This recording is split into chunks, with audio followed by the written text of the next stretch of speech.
The universal language of emotion. It's late now, isn't it? The kind of late where the world has gone quiet, where the only sound might be your own breathing, the distant hum of a refrigerator, or perhaps the whisper of wind against a window. And here you are, awake, feeling something.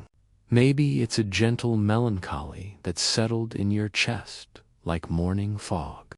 Maybe it's worry, circling like a bird that won't land. Maybe it's nothing you can name, just a presence, a weight, a wondering. Whatever it is, you're not alone in it. Not tonight. Not ever. Because right now, as you lie here feeling what you feel, someone across the world is feeling something too. In a small apartment in Tokyo, a woman stares at her ceiling, chest tight, with the same unnamed anxiety you've carried. In a village in Peru, a man watches the stars and feels the same peculiar sadness that visits you some nights. In London, in Lagos, in small towns whose names you'll never know, human hearts are doing what they've always done, feeling, aching, wondering, hoping. This isn't coincidence. This is the inheritance we all share. Your feelings, the ones keeping you company right now, aren't random chaos. They aren't evidence that something is broken in you, or that you've somehow failed at the simple task of being calm. These feelings are ancient. They're older than the language you use to describe them. Older than the bed you're lying in. Older than the civilization that built the walls around you. Every emotion that moves through you has moved through billions of human beings before you. Your great-great-grandmother felt it. A peasant in medieval France felt it. A hunter gathering berries 10,000 years ago felt it. The same tightness in the throat, the same flutter in the stomach, the same quiet wondering in the dark. Isn't that remarkable? Close your eyes for a moment and consider it. The feeling in your body right now, whatever it is a thread connecting you to every human who has ever lived. When you feel anxious, you're feeling what a young mother felt as she watched storm clouds gather over her village 3,000 years ago. When you feel lonely, you're feeling what a sailor felt on a vast ocean, what a shepherd felt on an empty hillside, what a child felt in the dark before fire was fully understood. When you feel joy, even small joy, you're echoing the delight of someone watching their first sunrise, someone tasting honey for the first time, someone holding a child they thought they'd never have. We are connected by our feelings in ways we rarely stop to acknowledge. We think of emotions as deeply personal, as uniquely ours, as evidence of our individual psychology or our specific circumstances. And yes, the details are yours, alone the particular story that made you sad, the specific worry that keeps you awake. But the sadness itself, the worry itself, these are universal. They are the human condition, made visceral, made physical, made real in your breathing and your heartbeat. This might seem obvious when you first hear it, but stay with the thought a little longer. Really let it settle. You are lying here, in this moment, in this particular place and time, feeling feelings that connect you to people you will never meet. People who lived in times you can barely imagine. People whose languages are lost. A farmer in ancient Mesopotamia knew the exact texture of your morning anxiety. A weaver in Tang Dynasty China understood the specific quality of your evening sadness. A fisherman in Viking Age Norway felt the precise shape of your midnight worry, and they survived it. They felt what you're feeling, and they woke up the next morning. They tended their fields, they wove their cloth, they sailed their seas. They lived entire lives while feeling all the things you feel. They laughed at jokes you'd probably find funny. They loved people fiercely. They watched their children grow. They felt wonder at the night sky, the same sky you're under now, the same stars that witnessed their feelings and yours, separated by centuries but connected by the simple, profound fact of being human. Have you ever wondered why certain feelings arrive exactly when they do? Why sadness creeps in at dusk? Why anxiety peaks in the small hours? Why hope feels brightest in the morning? These patterns aren't accidents. They're not personal failures or individual quirks. They're rhythms that have governed human emotional life since before we had words for emotions at all. Your body knows things your mind has forgotten. It remembers that nighttime once meant vulnerability, that darkness once held real dangers, that being alone once carried genuine risk. Your anxiety in the dark isn't irrational, it's ancient. It's your body trying to protect you with tools that are millions of years old, tools that once kept your ancestors alive. But here's what's beautiful about understanding this. When you recognize that your feelings are ancient, universal, and deeply human, something shifts. They become a little less frightening, a little less personal, a little less like evidence that you're doing something wrong. You're not broken for feeling what you feel. You're not weak for lying awake with emotions you can't always name. You're human. Beautifully, completely, ordinarily human. Tonight, as you listen to these words, I want you to imagine something. Imagine that every person who has ever felt what you're feeling right now could somehow send you a message across time. What would they say? I think they'd say, I know. I felt it too, and it passed, and I'm okay, and you will be too.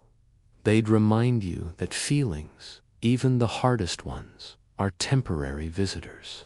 They arrive, they stay for a while, and they leave. This is the nature of emotion. This has always been the nature of emotion. The word emotion itself comes from the Latin immover, which means to move out, to move away. Even in its etymology, feeling contains the promise of movement, of change, of passing through. Nothing you feel right now will feel exactly this way forever. Not the anxiety, not the sadness, not even the numbness. Emotions are weather systems moving through the landscape of your inner life. And the you that witnesses them, the you that feels them, you are larger than any single storm. So tonight, let's explore this together. Let's look gently at the nature of feelings themselves, not to fix them, not to eliminate them, not to optimize them away, but simply to understand them better, to see them with compassion and curiosity, to recognize them as the ancient, wise, deeply human experiences they are. Because when we understand our feelings, even just a little better, we can hold them a little more gently. We can give ourselves permission to feel without fighting, to experience without judging, to simply be human in all the messy, beautiful ways that entails. Your feelings are not your enemy. They never have been. They're your oldest companions, your wisest teachers, your most faithful mirrors. They're trying to tell you something, trying to protect you, trying to connect you to the vast human family that came before and will come after. And tonight, we're going to listen to what they have to say. Not to fix anything, not to solve anything, just to understand, just to be here together in this quiet moment, feeling what it means to be alive. Rest easy. We have all the time we need. Your feelings can be here, and so can you, and that's enough for now.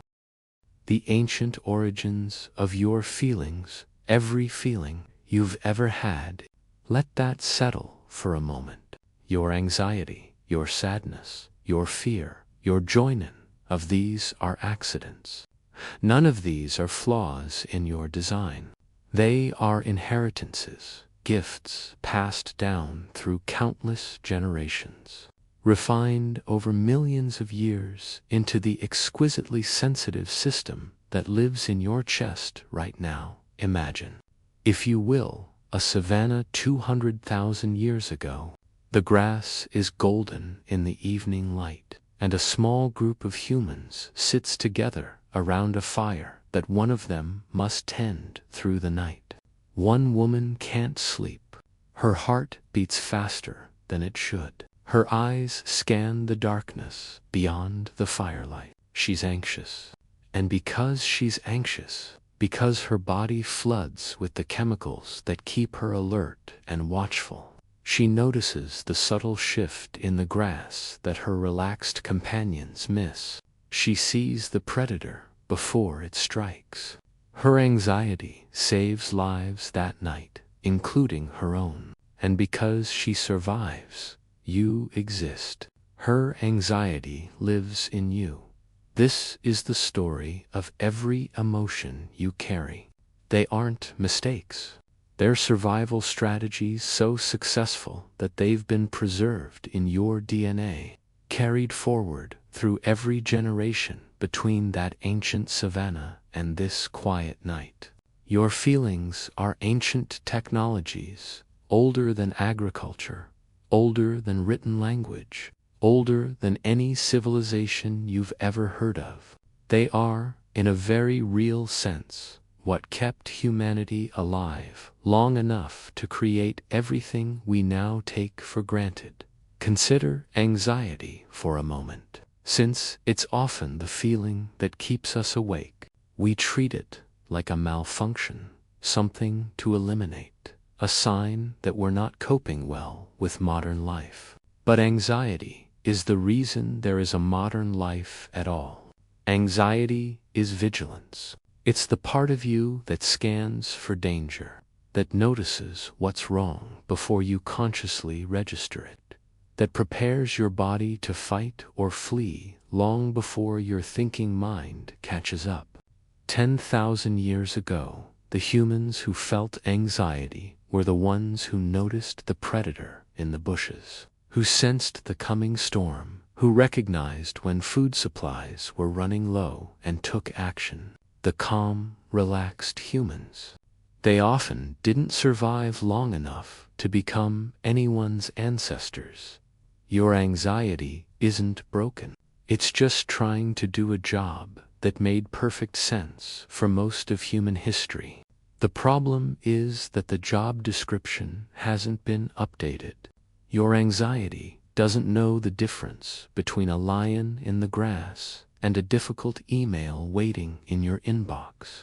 It doesn't understand that social rejection won't actually kill you. That uncertainty about the future isn't the same as immediate physical danger. That lying awake at night worrying doesn't actually prepare you for tomorrow's challenges. Your anxiety is doing its best with very old tools in a very new world, and sadness. Sadness is just as ancient, just as purposeful. When our ancestors experienced the death of a loved one, separation from their group, failure at an important task, sadness served a crucial function. It slowed them down. It made them withdraw, reflect, conserve energy. It signaled to others that they needed support. Sadness is the emotion that says, stop, rest, let others help you. Take time to integrate this loss before moving forward.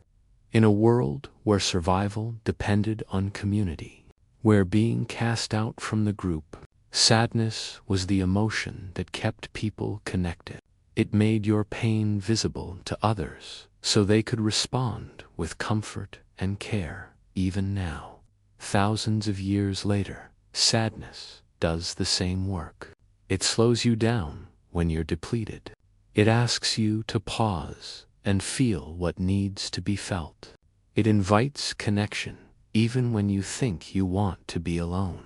The tears that come with sadness aren't weakness. They're a signal system older than language, instantly recognizable to any human who sees them. Sadness says, I'm hurting. I need gentleness. I need time. And usually, we do. Fear, that sharp, bright feeling that can wake you from sleep with your heart pounding, is perhaps the most obviously protective emotion. Fear is the body's smoke alarm, the system designed to detect danger and mobilize every resource you have to escape it. When your ancestors heard a sound in the night that didn't belong, fear flooded their bodies with adrenaline, sharpened their senses, made them ready to run or fight or hide. The ones who felt fear intensely, who took threats seriously, who didn't ignore warning signs, those were your ancestors. Fear kept them alive. But what about joy? What about love and delight and the quiet contentment of a peaceful moment? These too are survival emotions, though we think of them differently. Joy is what drew your ancestors toward, what sustained them: good food, fresh water, the warmth of fire, the safety of shelter. Joy is the emotion that said, yes, this is good. Remember this. Seek more of this. It reinforced behaviors that supported life and well-being. And love might be the most powerful survival emotion of all. Human infants are helpless for years, unable to survive without intensive care. Love is what made that care possible. Love is what kept exhausted parents tending to crying babies through endless nights. Love is what held communities together, what made people sacrifice for each other, what created the bonds strong enough to survive hardship and threat. Love is the reason humans became the most cooperative species on Earth. Your capacity to love, to attach, to care deeply about others, is a capacity that kept entire communities alive. Even emotions we think of as purely negative served purposes. Anger gave your ancestors the energy to fight when necessary, to defend themselves and their loved ones, to set boundaries and protect resources. Disgust protected them from contamination, from spoiled food, from disease. Shame regulated social behavior, keeping individuals connected to group norms that promoted cooperation and survival. Every emotion, even the most uncomfortable, was a tool in the survival kit that got passed down to you. Here's what's both comforting and challenging about this understanding. Your emotions aren't trying to hurt you. They're trying to help you.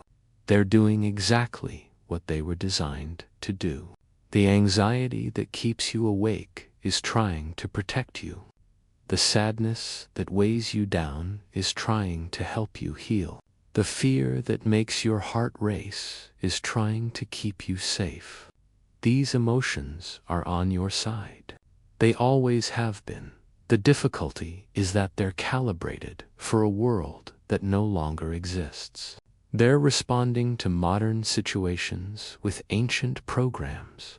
Your body can't tell the difference between a real threat and a perceived one, between actual danger and imagined catastrophe, between physical loss and emotional disappointment. So it activates the same old responses, the ones that saved lives on the savannah, but that sometimes make modern life more difficult. But knowing this, really understanding that your feelings are ancient wisdom trying to protect you, changes something, doesn't it? It's harder to hate your anxiety when you recognize it as the descendant of the vigilance that kept your ancestors alive. It's harder to judge your sadness when you understand it as the same emotion that helped humans care for each other.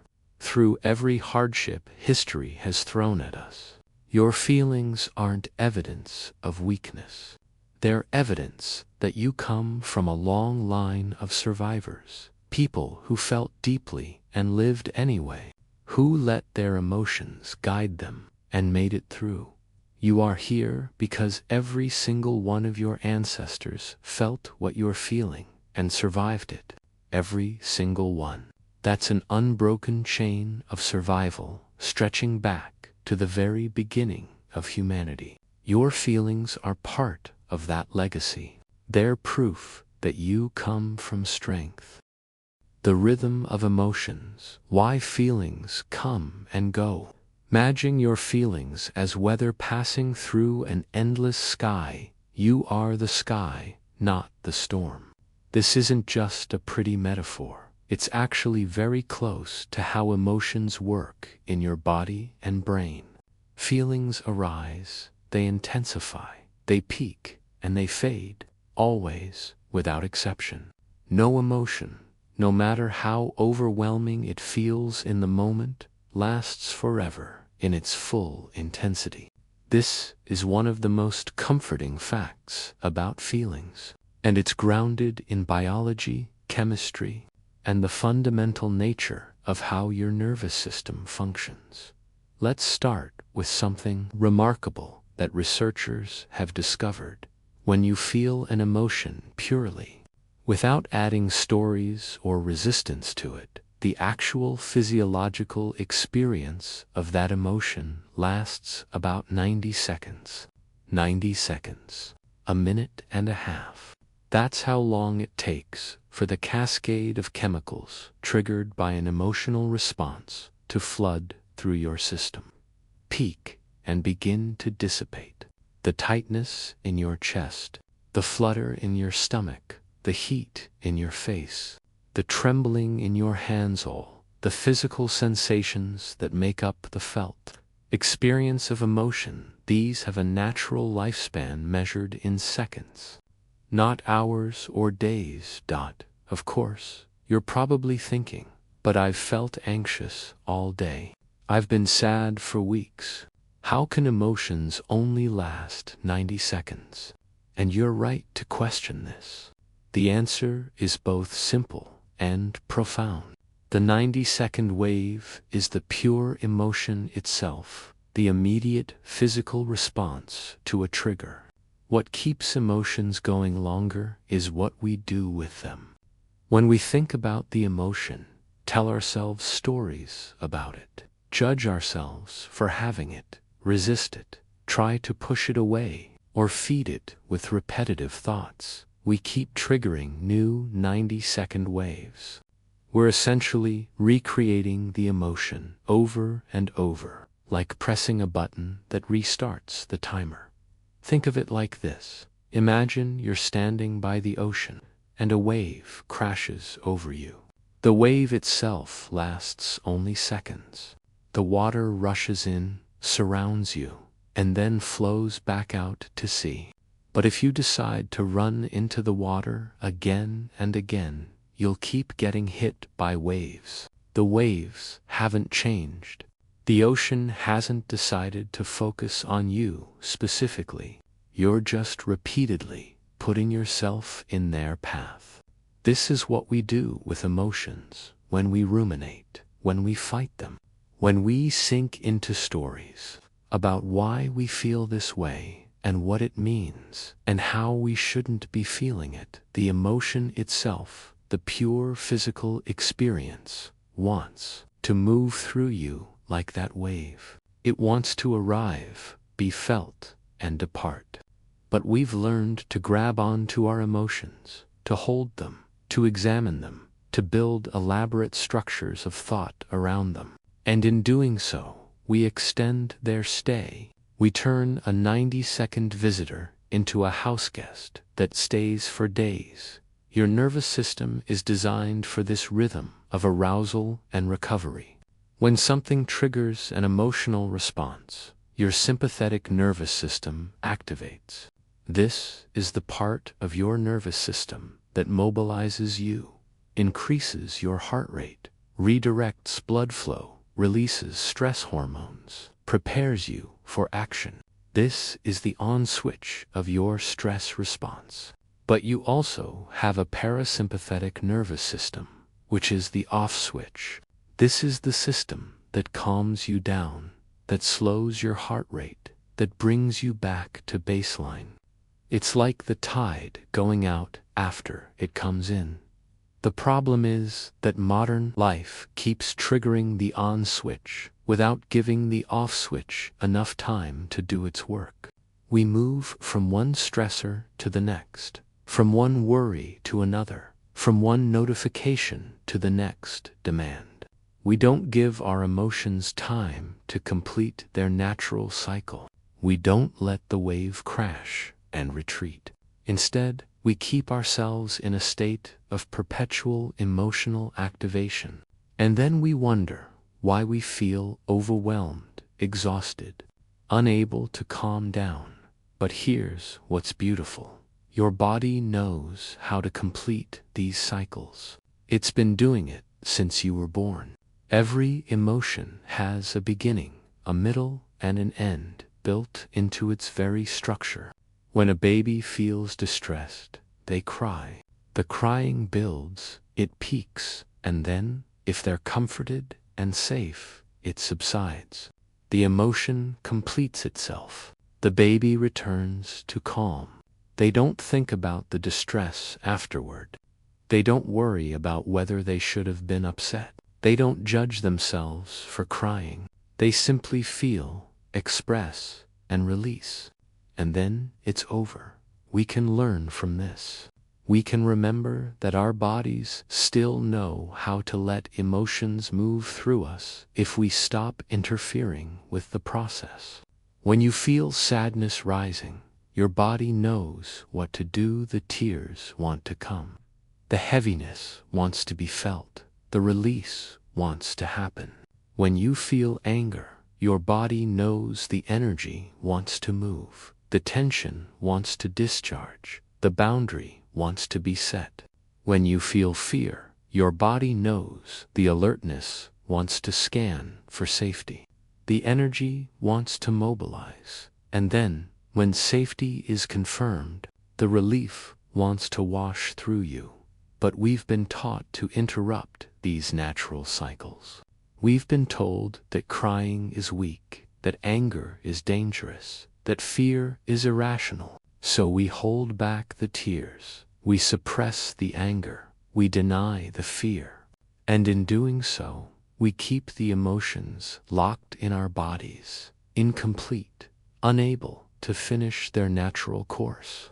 The energy that was meant to move through us gets stuck, and we carry it with us, day after day, sometimes for years. What would it be like to trust the rhythm instead? To let the emotion be what it is for its 90 seconds of pure physical intensity. To feel the wave without immediately trying to explain it, fix it, or make it go away. This doesn't mean acting on every emotional impulse. You can feel anger without yelling, feel sadness without collapsing, feel fear without running. Feeling and acting are different things, but it does mean allowing the physical sensations of emotion to be present in your body without resistance. When you do this, something almost magical happens. The emotion peaks and passes, just like the research says, just like your body has always known how to do.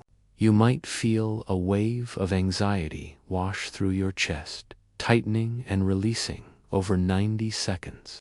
You might feel a surge of sadness that brings tears for a minute or two and then softens.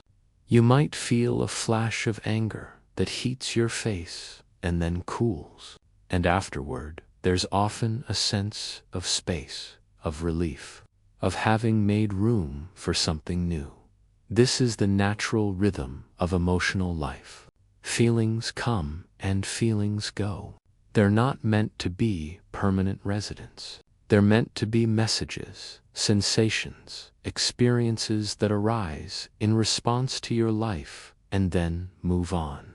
Like clouds crossing the sky, like waves on the shore, like breath moving in and out of your lungs. Everything in nature has rhythm.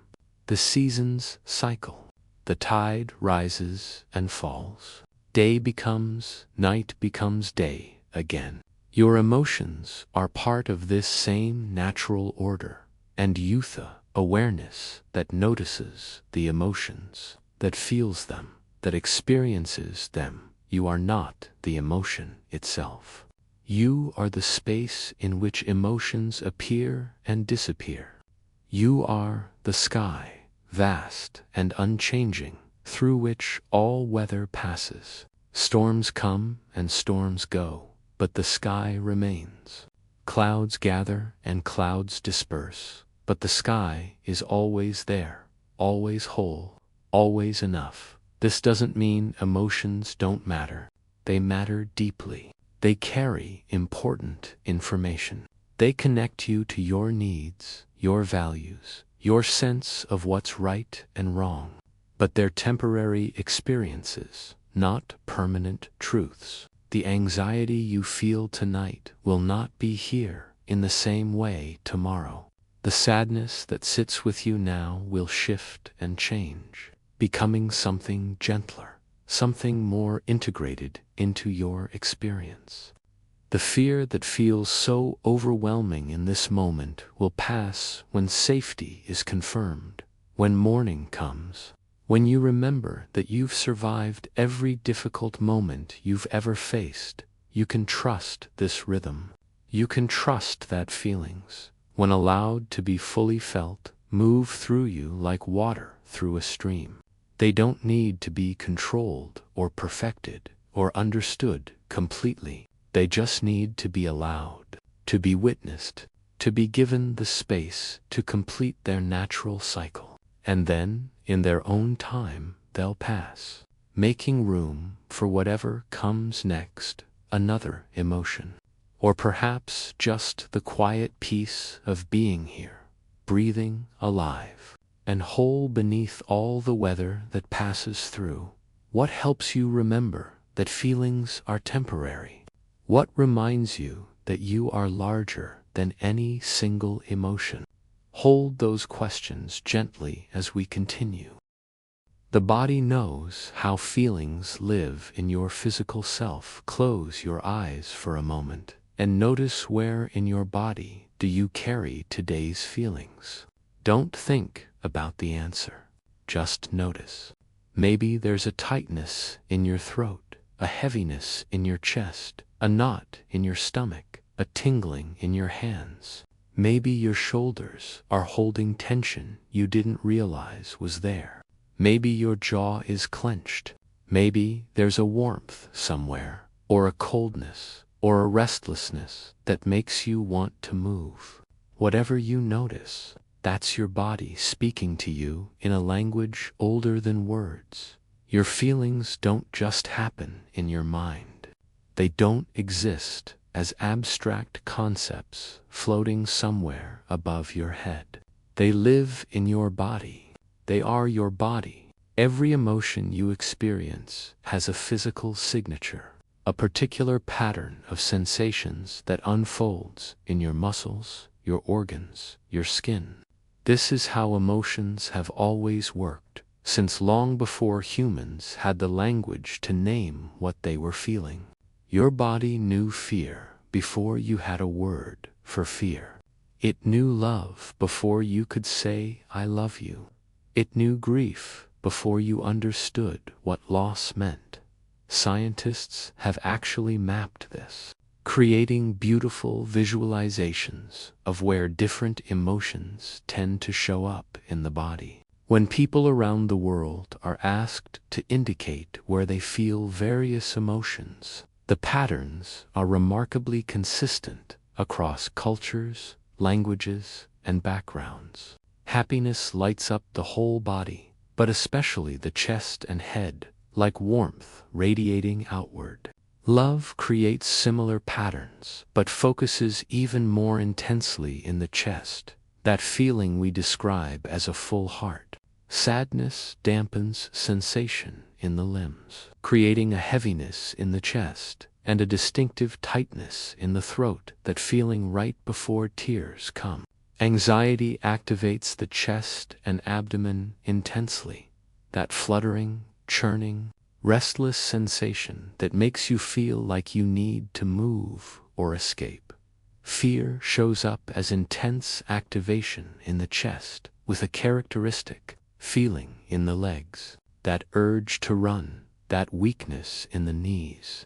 Anger creates heat and energy in the upper body, especially the chest, arms, and head, that feeling of power rising, of boundaries being mobilized.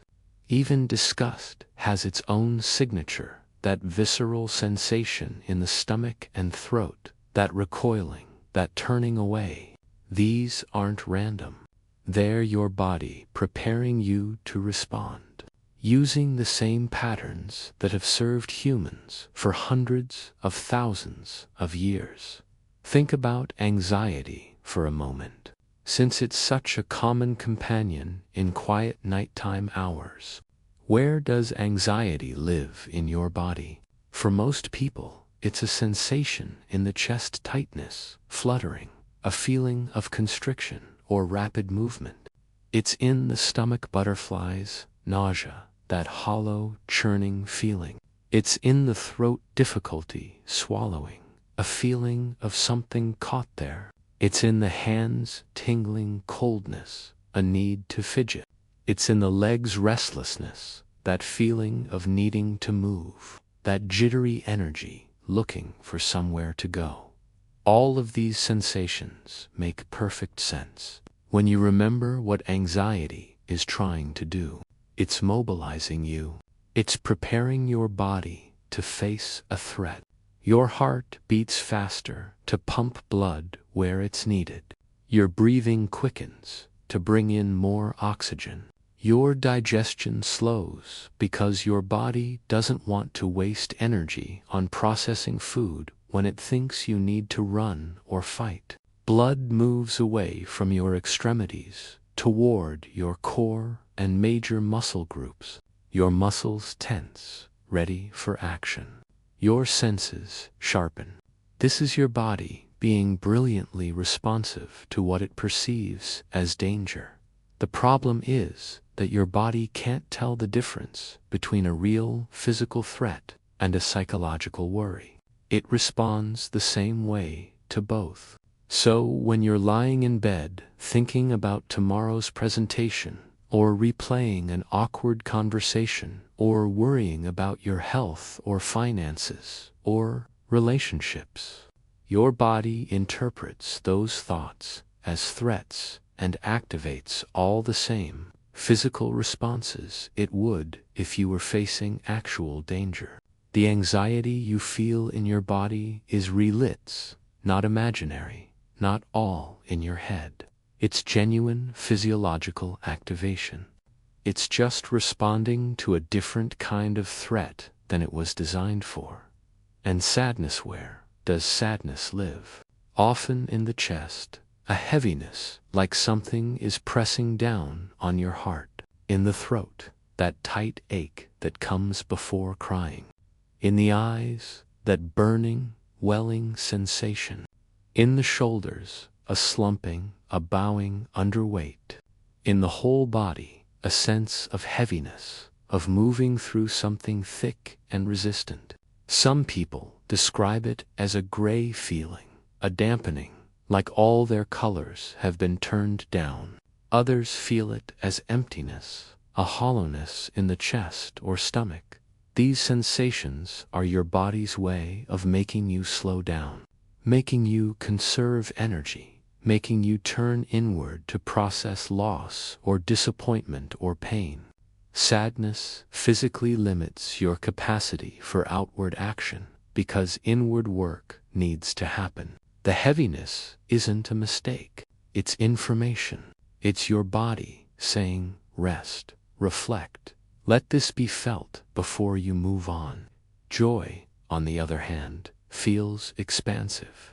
There's a lightness in the chest, a warmth that seems to radiate outward, energy in the limbs, a smile that comes without effort, sometimes a feeling of buoyancy, like you could float.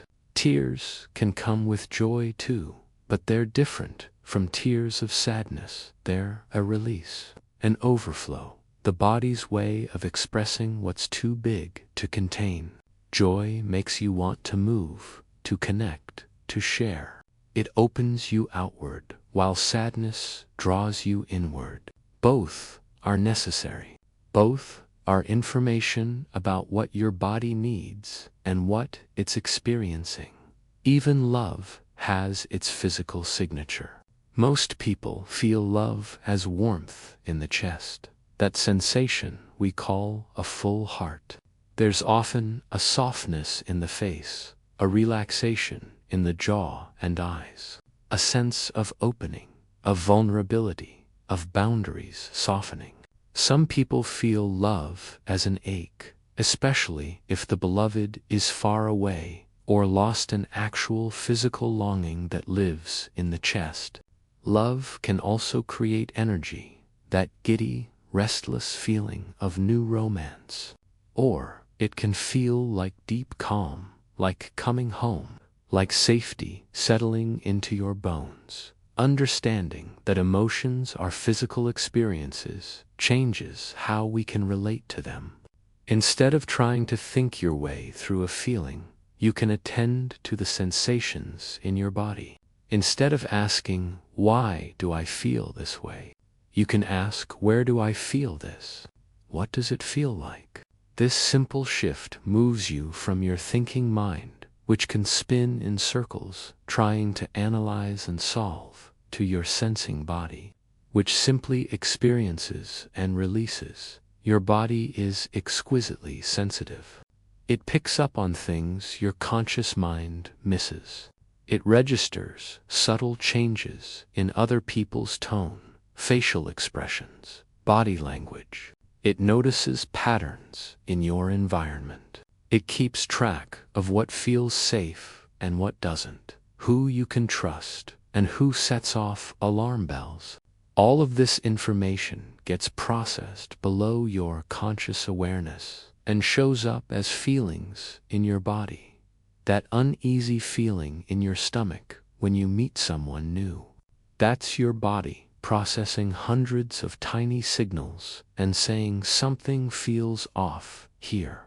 The warm expansion in your chest when you're with certain people. That's your body saying this is safe, this is good, this is connection. The sudden tension in your shoulders when someone speaks to you in a particular tone. That's your body remembering other times it heard that tone and what followed. Your body knows things. It knows what you need, even when your mind doesn't. It knows when you're exhausted, even when you're pushing through. It knows when you're hungry, when you're depleted, when you're overwhelmed. It knows when you need to move, when you need to rest, when you need to cry, when you need to be held. All of this wisdom is communicated through physical sensations. Through the felt sense of being alive in a body that's constantly responding to your inner and outer world. This is why paying attention to your body's sensations can be so grounding when emotions feel overwhelming.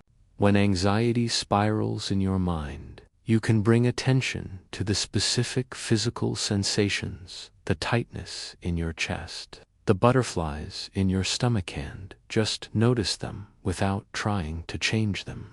When you do this, something interesting happens. The sensations often shift on their own. They might intensify for a moment, but then they soften. They might move to a different location. They might transform into something else entirely. This is your body completing the emotional cycle we talked about earlier. When you give the physical sensations attention without judgment, without trying to make them go away, they can do what they're designed to do: arise, peak, and pass. The tightness loosens. The churning settles. The heaviness lifts, even if only slightly, not because you forced it to, but because you allowed it to be fully present. And presence is what allows movement. Your body is not your enemy, even when it feels uncomfortable. It's not broken when it responds to stress with tension, to sadness with heaviness, to fear with trembling. It's doing exactly what bodies have done since the beginning of human time, translating your emotional experience into physical sensation, giving you information about what you need, preparing you to respond to life as it unfolds. The sensations might not always feel pleasant, but they're always meaningful. They're always communication. They're always your body trying to help you navigate being alive. The permission to feel cultural wisdom across time throughout history. The wisest voices have whispered the same truth. Your feelings belong here. This isn't a modern revelation or a contemporary therapeutic insight. It's ancient wisdom that appears again and again across cultures, philosophies, and spiritual traditions spanning thousands of years. From the mountains of Tibet to the academies of ancient Greece, from indigenous ceremonies in the Americas to the poetry of Persia, human beings have always known something essential about emotions. They are not obstacles to wisdom, but pathways to it. In ancient Greece, the Stoic philosophers are often misunderstood as advocating for the suppression of emotion. But if you read their actual words, you find something more nuanced. Marcus Aurelius, the philosopher emperor, wrote in his private journals, "You have power over your mind, not outside events. Realize this, and you will find strength." He wasn't saying don't feel. He was saying that feelings arise from how we interpret events, and we can work with our interpretations. But first, we must acknowledge what we feel. Epictetus taught that we should examine our reactions, understand them, but not be tyrannized by them. The Stoics weren't advocating numbness. They were advocating clear-eyed awareness of emotional experience across the ancient world. Buddhist traditions took a different approach, but arrived at similar wisdom. In the teachings of mindfulness that emerged from the Buddha's insights, emotions are neither good nor bad, they simply are. They are part of the changing, impermanent nature of all experience. The practice isn't to eliminate feelings, but to observe them with equanimity, to see them arise and pass without clinging or aversion. There's a beautiful teaching about emotions as visitors. This too will pass, not as a way to dismiss what you feel, but as a reminder that nothing lasts forever, including suffering. The invitation is to make space for whatever arises, to greet it, to learn from it, and to let it go when it's ready to leave. In Tibetan Buddhism, there are practices specifically designed to work with difficult emotions. Instead of pushing away feelings like anger or jealousy, practitioners are taught to look directly at them, to examine their nature, to discover that emotions, when truly investigated, are not as solid as they seem. They're experiences made of energy and attention, and they can transform when met with awareness and compassion. The wisdom here is profound. What we resist persists, but what we turn toward with gentle attention can reveal unexpected truths. Indigenous cultures around the world have always understood emotions as sacred information. In many Native American traditions, feelings are honored as messages from the spirit, from the body, from the land itself. Grief is given space and time, sometimes entire ceremonies devoted to mourning, to ensuring that loss is fully felt and integrated into the community's life. Joy is celebrated communally, shared, amplified through gathering and ritual. Anger is acknowledged as a guardian emotion, one that arises when boundaries have been crossed or values have been violated. The wisdom is in listening to what emotions are trying to communicate, rather than judging them as good or bad. In African philosophical traditions, particularly the concept of Ubuntu, I am because we are, emotions are understood as inherently relational. You don't feel in isolation. Your feelings connect you to others, arise in relationship, and are meant to be shared and witnessed by community. The Western emphasis on individual emotional management would seem strange in cultures where emotional experience is understood as collective, where grief is mourned together, where joy is celebrated as a group, where even personal struggles are recognized as community concerns. The Sufi, poets of medieval Persia, wrote endlessly about the wisdom of the heart. Rumi's poetry is filled with invitations to feel deeply, to let the heart break open, to welcome all experiences as guests in the guest house of the soul. The wound is the place where the light enters you, he wrote, not despite the pain, but through it. The Sufis understood that spiritual awakening often comes not from transcending emotion, but from diving so deeply into feeling that you discover something larger than the feeling itself, of vast capacity for experience, for love, for connection to the divine. In medieval Christian mysticism, emotions were often seen as pathways to God. The ecstatic visions of mystics like Hildegard of Bingen or Julian of Norwich were deeply emotional experiences. Joy, sorrow, longing, love, these weren't obstacles to spiritual truth, but vehicles for it. The practice of contemplation wasn't about emptying oneself of feeling, but about bringing feelings into the presence of the sacred, letting them be held, witnessed, transformed, even in Confucian thought, which emphasized propriety and social harmony. Emotions were recognized as essential to human nature. The goal wasn't to eliminate feelings, but to cultivate them appropriately, to develop emotional wisdom. Mourning was prescribed for specific periods, not because grief should be suppressed, but because it was so important. It needed formal structures to ensure it was fully honored. Filial piety was rooted in love and gratitude, deeply emotional foundations for social order.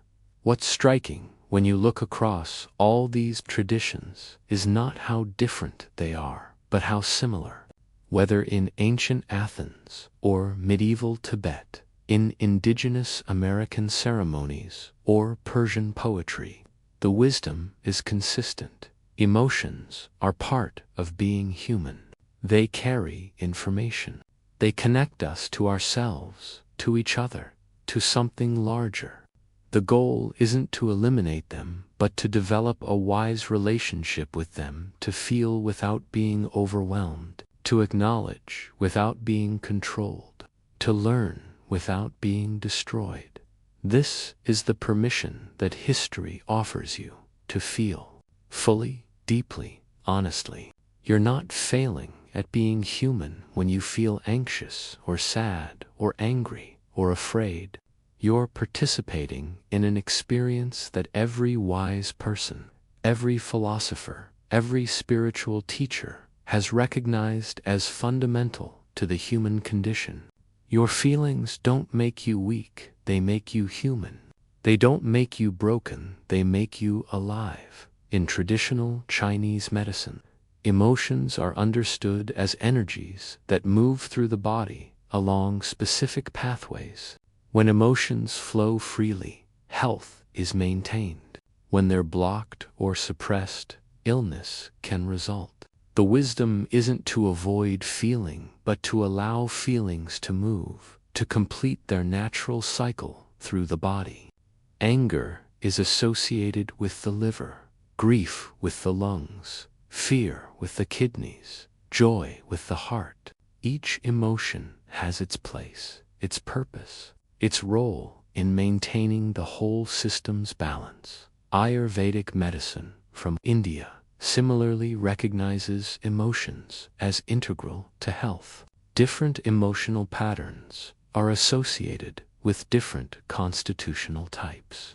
And understanding your emotional tendencies is part of understanding your nature. The goal isn't to become someone who doesn't feel, but to understand how you feel and to work with your nature rather than against it. What's being whispered across all these traditions, across thousands of years and countless cultures, is this: you are allowed to feel. You are allowed to be sad, to be anxious, to be afraid, to be angry. You are allowed to feel joy so intense it brings tears, love so deep it aches, grief so profound it changes you. These are not departures from wisdom. They are wisdom itself, embodied, immediate, real. The modern world sometimes tries to sell you a different message. It suggests that constant happiness is possible, that negative emotions can be eliminated with the right technique, the right supplement, the right mindset. It pathologizes normal emotional responses to abnormal situations. It suggests that if you're anxious or sad, something is wrong with you rather than wrong in your life or in the world.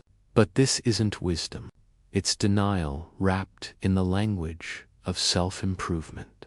The older wisdom, the tested wisdom, the wisdom that has survived because it's true, tells you something different.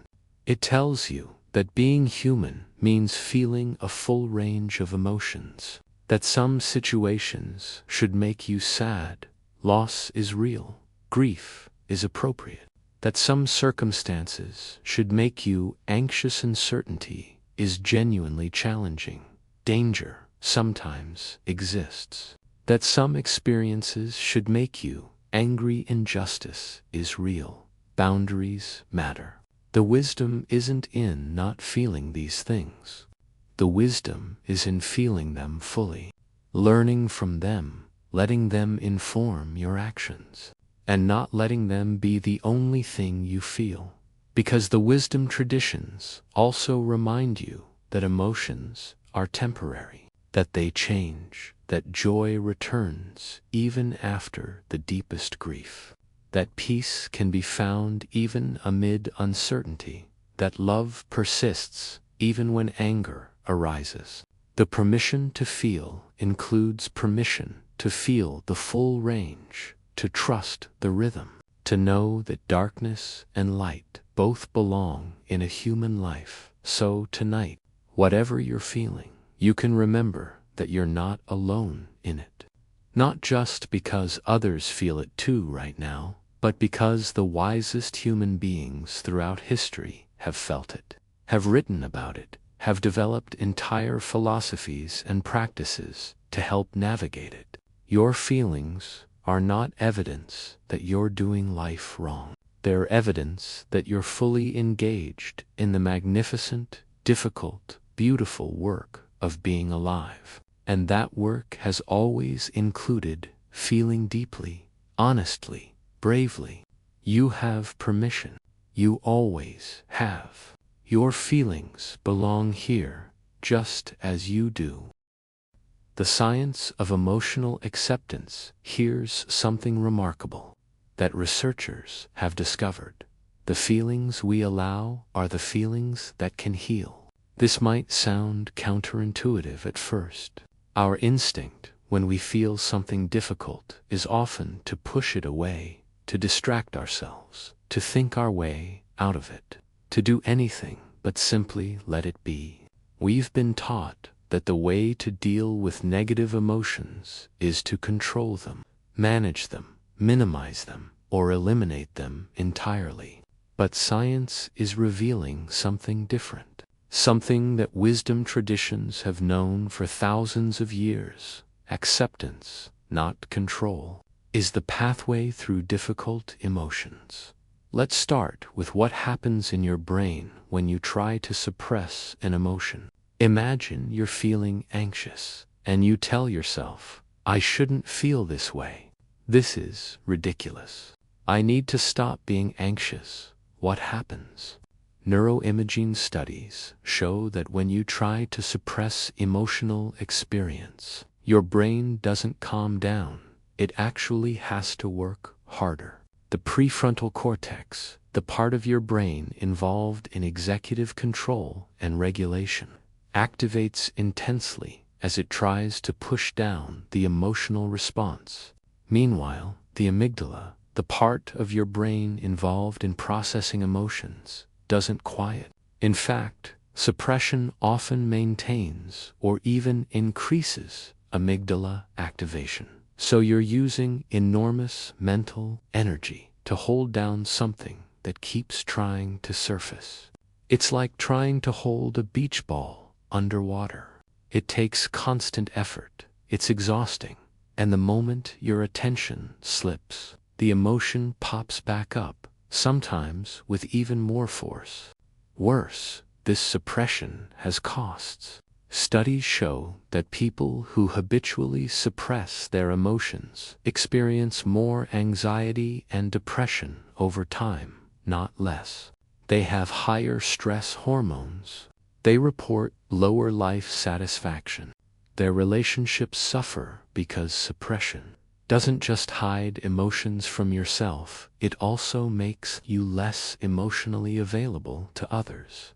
But here's what's beautiful. When you take the opposite approach, when you allow the emotion to be present without fighting it, something different happens in your brain. This approach is called acceptance, and it's at the heart of several evidence-based therapeutic approaches like acceptance and commitment therapy, or ACT.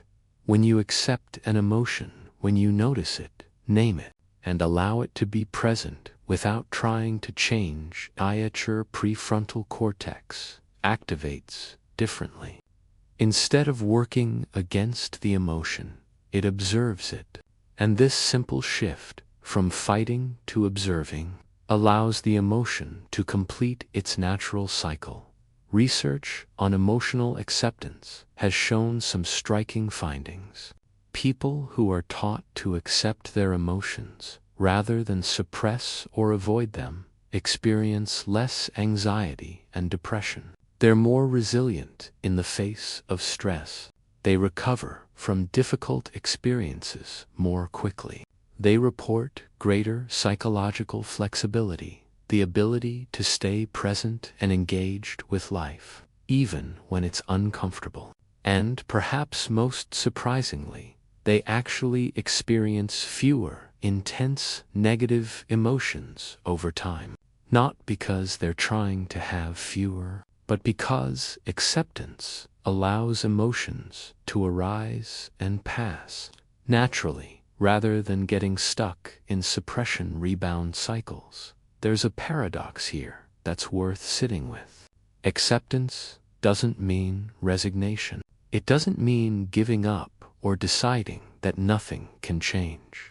It means acknowledging what is actually true in this moment. I am feeling anxious. I am feeling sad. I am feeling afraid, without adding a layer of judgment or struggle on top of the feeling. It's the difference between I'm anxious and I shouldn't be, and something is wrong with me and I need to fix this right now. The first statement is acceptance. The second is suffering. The Buddha taught this distinction more than 2,000 years ago, calling it the difference between pain and suffering. Pain is inevitable. It's the natural response to loss, disappointment, threat, change. Suffering is what we add when we resist the pain, when we tell ourselves stories about what it means, when we judge ourselves for feeling it. Modern psychology has essentially confirmed this ancient wisdom. The emotion itself, the pure experience of it, is manageable. What becomes unmanageable is our relationship with the emotion, the fear of the fear, the anxiety about the anxiety, the sadness about being sad. Researchers studying mindfulness meditation have found that one of its primary mechanisms of benefit is changing people's relationship with their thoughts and emotions. Instead of being swept up in emotional experiences, meditators learn to observe them, to notice, I'm having the thought that I'm a failure, rather than being consumed by the thought. To notice anxiety is present in my body, rather than being overwhelmed by it. This slight shift in perspective, from being the emotion to witnessing the emotion, creates space. And in that space, there's freedom. This doesn't mean emotions don't matter or don't hurt. They do. Grief is painful. Anxiety is uncomfortable. Fear is distressing. But when you can hold these experiences with some acceptance, some gentleness, some willingness to let them be present without making them mean everything about you or your life, they hurt less. They move through you more easily. They teach you more clearly what they're trying to communicate, because emotions, remember, are information. They're your body and mind's way of telling you what matters, what needs attention, what requires response. Anxiety might be telling you that you care about something important and need to prepare. Sadness might be telling you that you've lost something meaningful and need time to grieve. Anger might be telling you that a boundary has been crossed and needs to be defended. When you suppress these messages, you miss the information. When you accept them, you can actually hear what they're saying. There's a therapeutic approach called emotion-focused therapy that's built entirely on this principle that emotions, when fully experienced and understood, naturally transform and resolve. The therapist helps clients not to change their emotions, but to allow them fully, to explore them, to understand what they're communicating. And through this process of acceptance and exploration, the emotions shift on their own. The anger reveals the hurt underneath. The anxiety reveals the care beneath it. The sadness reveals what was loved and lost. And in understanding these layers, in accepting the full emotional experience, people find relief not through control, but through understanding. The science of emotional acceptance also reveals something about emotional avoidance, which is what we do when we can't accept what we're feeling.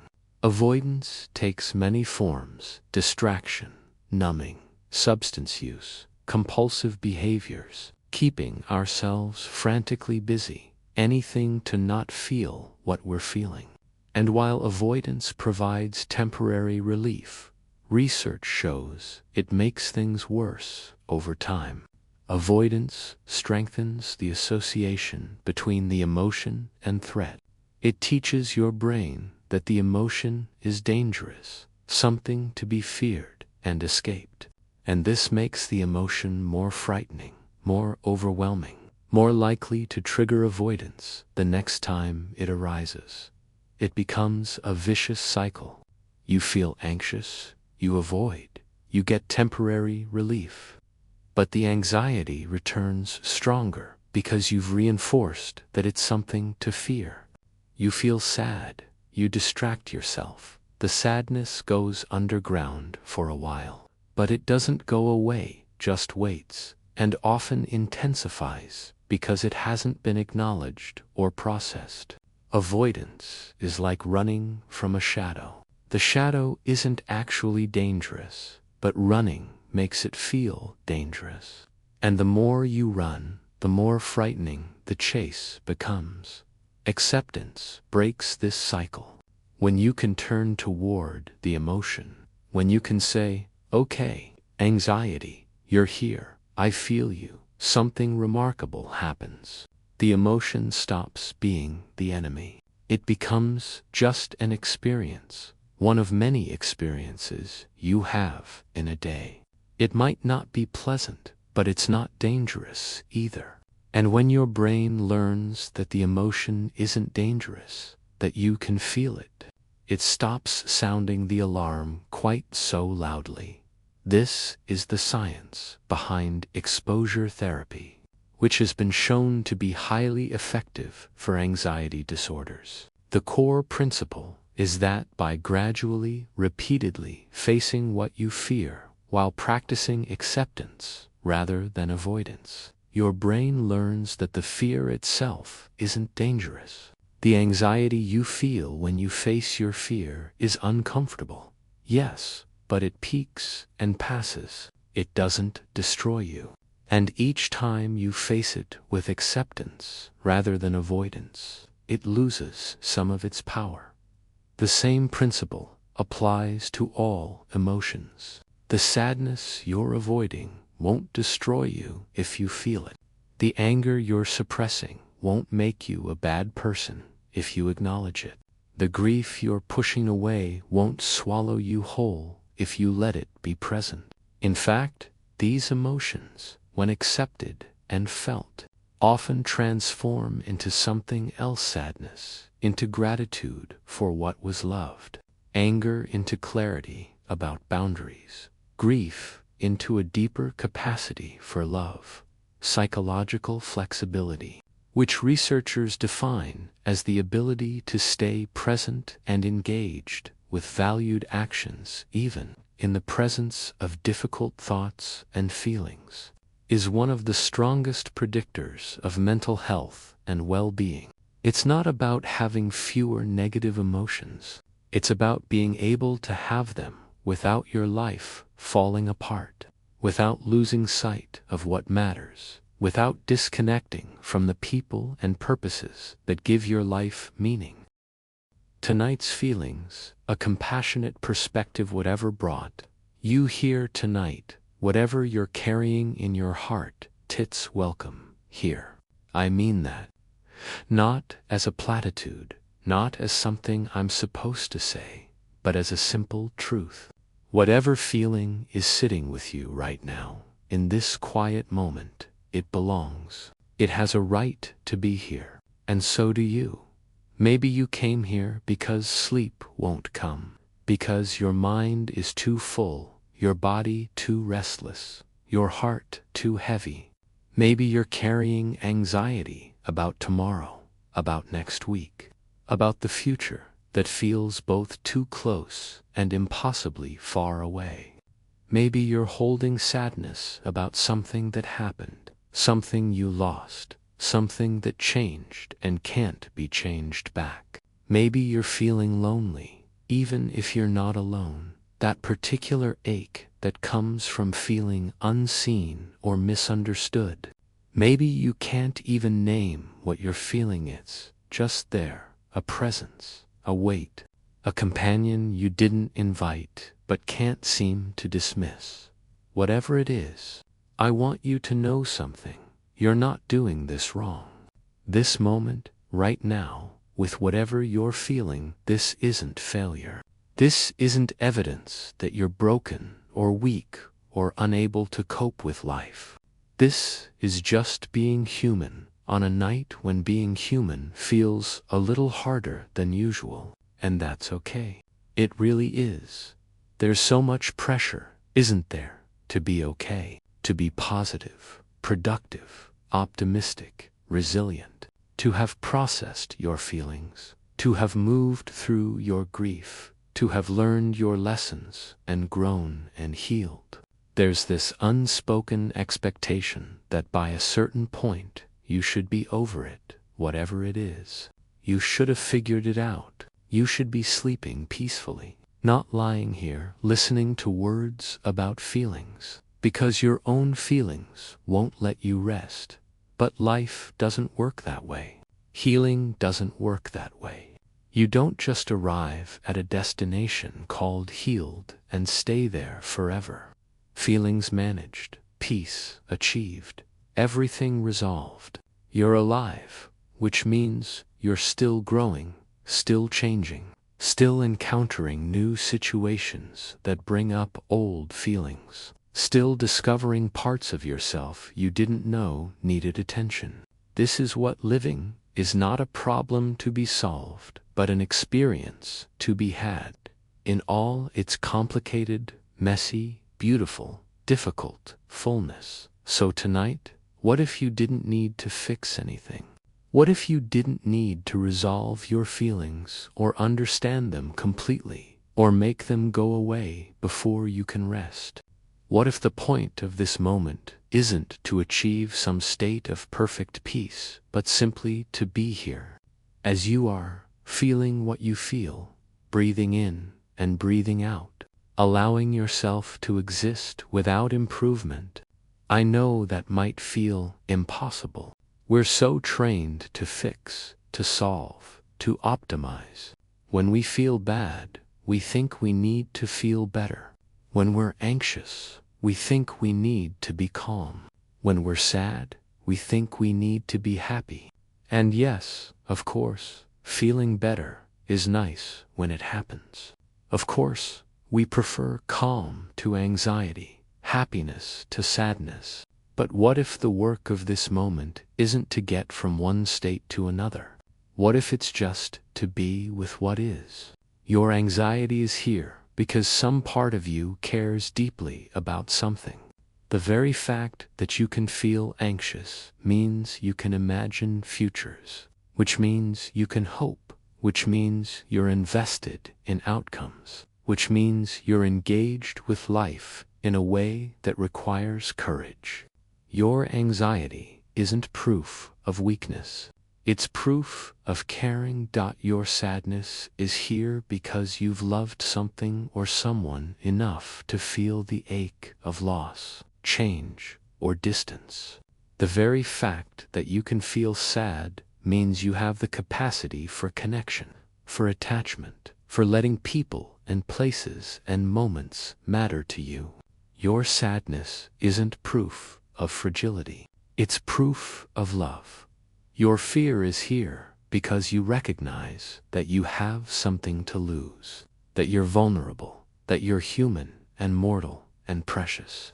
The very fact that you can feel afraid means you value your life. Your fear isn't proof of cowardice. It's proof that you know, deep down, that you matter. Whatever you're feeling, it's not random. It's not meaningless. It's not evidence that something has gone wrong with you. It's information. It's communication. It's your body and heart and mind trying to tell you something important about your experience, your needs, your values, your humanity. And you know what? You don't have to do anything with that information right now. You don't have to figure out what it means or what action to take or how to fix whatever prompted the feeling. You can just let it be here. You can just notice it, even if its help doesn't feel helpful in this moment. Thank you, anxiety, for trying to keep me safe, even though I'm actually safe right now. Thank you, sadness, for honoring what mattered to me, even though it hurts. Thank you, fear, for reminding me that I'm alive and that life is precious and uncertain. Thank you, loneliness, for showing me how much I value connection. Thank you, anger, for standing up for my boundaries. Thank you, numbness, for giving me a break when everything else was too much. Can you imagine relating to your feelings this way? Not as enemies to defeat, but as messengers to acknowledge. Not as problems to solve, but as experiences to witness. It might feel strange at first. We're so used to fighting our feelings, judging them, trying to make them different. But what if, just for tonight, you experimented with a different approach? What if you let yourself feel without trying to change what you feel? What if you let the tightness in your chest be there, the heaviness in your heart be present, the restlessness in your body exist without immediately needing to make it stop? What if you gave yourself permission to be exactly as you are right now, feeling what you feel, thinking what you think, being who you are without any requirement to be different? This isn't giving up. This isn't resignation or defeat. This is actually the opposite. This is saying, I'm strong enough to feel this. I'm brave enough to be with this. I'm spacious enough to hold this without breaking. Because you are. You've felt difficult things before, and you're still here. You've survived every hard moment you've ever had, the heartbreaks, the disappointments, the losses, the fears, all of them. 100% survival rate so far, and you'll survive this too. Not because you're forcing yourself through it or white-knuckling your way to the other side, but because feelings, when we stop fighting them, move through us like water. They come, they crest, they recede, they change shape, they soften, they reveal what's beneath them. And often, what's beneath the hard feelings is something tender, a need, a hope, a value, a love. Tonight, you don't have to be anywhere other than here. You don't have to feel anything other than what you're feeling. You don't have to be stronger, calmer, more peaceful, more together. You can be tired. You can be worried. You can be sad. You can be whatever you are. And it's enough. You're enough. Maybe tomorrow you'll have more energy to deal with whatever needs dealing with. Maybe tomorrow you'll have more clarity, more resources, more capacity. Maybe tomorrow will be easier. Or maybe it won't. And that's okay too, because you'll still be here, still breathing, still capable of taking one moment at a time. But tonight is for rest. Not the kind of rest where everything is perfect and peaceful and resolved. Just the kind of rest where you stop demanding that you be different, where you stop fighting with reality, where you let yourself be human, feeling human feelings, needing what you need, struggling with what's hard, and still, somehow, deserving of gentleness. You deserve gentleness. From the world, yes, but also from yourself. You deserve to be held, if only by your own awareness, by your own willingness to be present with yourself. You deserve kindness in the way you talk to yourself about what you're feeling. You deserve patience with your own process, your own pace, your own way of moving through the world. So, as you rest here, breathing in and breathing out, I want you to know it's okay to feel what you feel. It's okay to not have it all figured out. It's okay to be here, in this moment, just as you are. The feelings will shift when they're ready. The peace will come when it comes. The sleep will arrive when your body knows it's safe to let go.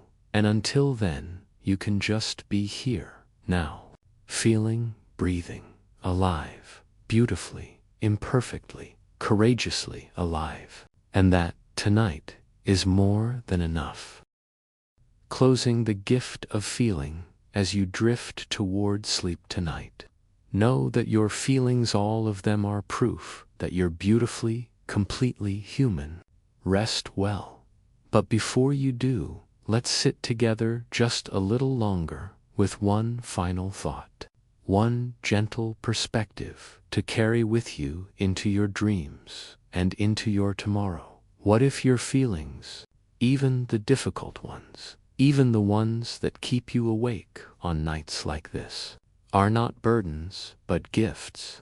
I know that might sound strange, especially if you're in the middle of something hard. If you're carrying pain or worry or sadness that feels anything but gift-like. But stay with me for a moment. Consider what it means that you can feel at all. You can feel anxiety, which means you can imagine futures and care about outcomes. You can feel sadness, which means you've loved deeply enough to feel loss. You can feel fear, which means you value your life and safety. You can feel anger, which means you have boundaries and values worth defending. You can feel loneliness, which means you desire connection. You can feel joy, which means you're alive to beauty and delight. You can feel all of this because you're not numb, not shut down, not disconnected from the vast, rich, complex experience of being alive. Think about what the alternative would be: to feel nothing, to move through your days without the flutter of excitement before something new, without the warmth of love when you're with people who matter, without the satisfaction of accomplishment, without the bittersweet ache of nostalgia, without the sharp clarity of righteous anger, without the soft melancholy of autumn evenings. To feel nothing would be to live on the surface of your own life, never diving deep, never risking, never truly encountering the world or yourself or others. Your capacity to feel is your capacity to be fully alive. It's what connects you to other people when you see someone crying and feel your own heart contract with empathy, when you witness joy and feel it echo in your own chest, when you hear a story of injustice and feel anger rise on behalf of someone you've never met. Your emotions are how you know what matters to you, what's important, what requires your attention and care. They're your internal compass, pointing you toward what needs tending, what needs celebrating, what needs protecting, what needs releasing. Yes, this capacity to feel means you'll sometimes feel things that hurt. You'll grieve, you'll worry, you'll fear, you'll ache with loneliness or burn with anger or sink into sadness. But these aren't bugs in the system, they're features. They're part of the whole package of being a feeling, caring, connected human being. You can't selectively numb yourself. You can't turn off the hard feelings while keeping the good ones. When you close yourself to pain, you also close yourself to joy. When you armor yourself against sadness, you also armor yourself against love. The gift is the whole range. The gift is the capacity to feel it, all to be moved by a piece of music, to be shaken by a loss, to be delighted by a child's laughter, to be troubled by suffering, to be comforted by kindness. The gift is that you're not a stone or a machine, but a living, feeling being capable of the full spectrum of human emotion. And here's something remarkable. Every feeling you've ever felt connects you to the entirety of human experience. When you feel grief, you're connected to every person who has ever loved and lost, across all cultures and all times. When you feel joy, you're part of a chain of delight that stretches back to the first human who watched a sunrise and felt wonder. When you feel fear, you're linked to your ancestors who survived because they took threats seriously. Your feelings aren't isolating, they're connecting. They're proof that you belong to the human family, that you share in our common inheritance of emotion. Why music can make us cry.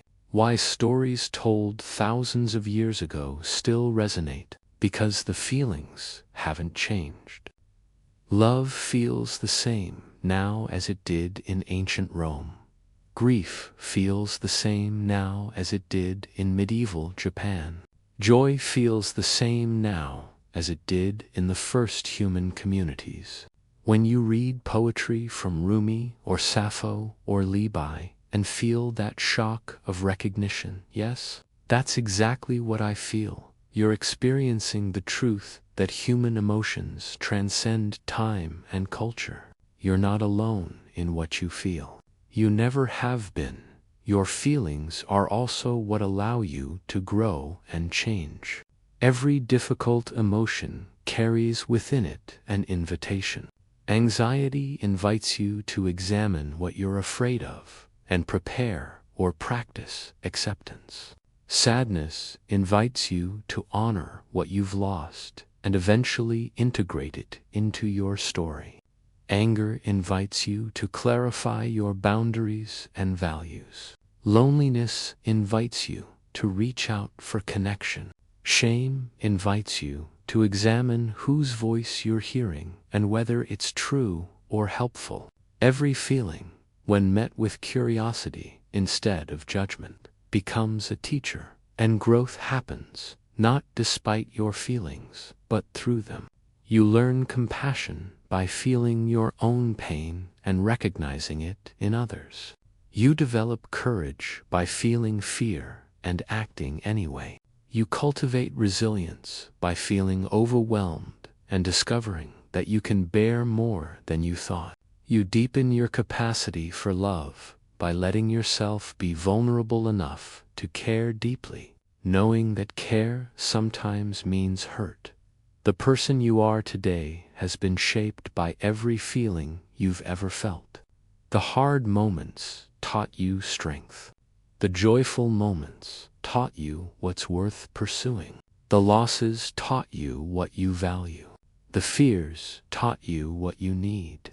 The anger taught you what you stand for. You are not separate from your emotional life. You are, in many ways, the sum of all the feelings you've experienced and how you've responded to them. So tonight, as sleep begins to find you, can you hold your feelings a little differently? Can you see them not as evidence that something is wrong, but as evidence that everything is actually working exactly as it should? You're alive. You care. You're connected to yourself and others and the world around you in ways that require feeling, that demand emotional engagement. Can you thank your feelings, even the hard ones? Thank you for caring enough to be anxious. Thank you for loving enough to be sad. Thank you for valuing yourself enough to be angry when boundaries are crossed. Thank you for being alive enough to feel lonely when connection is missing. Thank you for being human enough to feel all of this, to contain multitudes, to be vast enough for joy and sorrow, fear and courage, pain and healing. Your feelings are not the problem. They never were. They're the solution to numbness, to disconnection, to living on the surface. They're the pathway to knowing yourself, to connecting with others, to engaging fully with life. They're the gift of awareness, of sensitivity, of being awake to your own experience and the experiences of those around you. As you rest now, let yourself be held by this understanding. You don't need to change what you feel. You don't need to fix anything or resolve anything or achieve some state of emotional perfection. You can just be here, feeling whatever you feel, breathing in and breathing out, alive in this moment, in this body, in this life that is yours to live with all its complexity and beauty and difficulty. Tomorrow will come with its own feelings, its own challenges, its own moments of both struggle and grace. But tonight, you can rest. You can let yourself be exactly as you are. You can trust that your feelings, even the ones that brought you here, seeking calm, are part of your wisdom, part of your humanity, part of the gift of being alive. And that gift, despite everything, Despite the hard nights and the difficult feelings and the moments when you're not sure you can bear what you're feeling, that gift is precious. You are precious. Your capacity to feel is precious. Your willingness to be here, to keep showing up, to keep feeling, to keep being human in all its messy, vulnerable, courageous glory, that's precious to dot. So sleep now, if you can. Let these words fade into silence. Let your feelings be whatever they are. Let yourself rest in the knowledge that you're doing this right, this being human thing, this feeling thing, this living thing. You're doing it right simply by doing it, by being here, by feeling what you feel and breathing through it and making it to the other side of another day. Thank you for being here. Thank you for listening.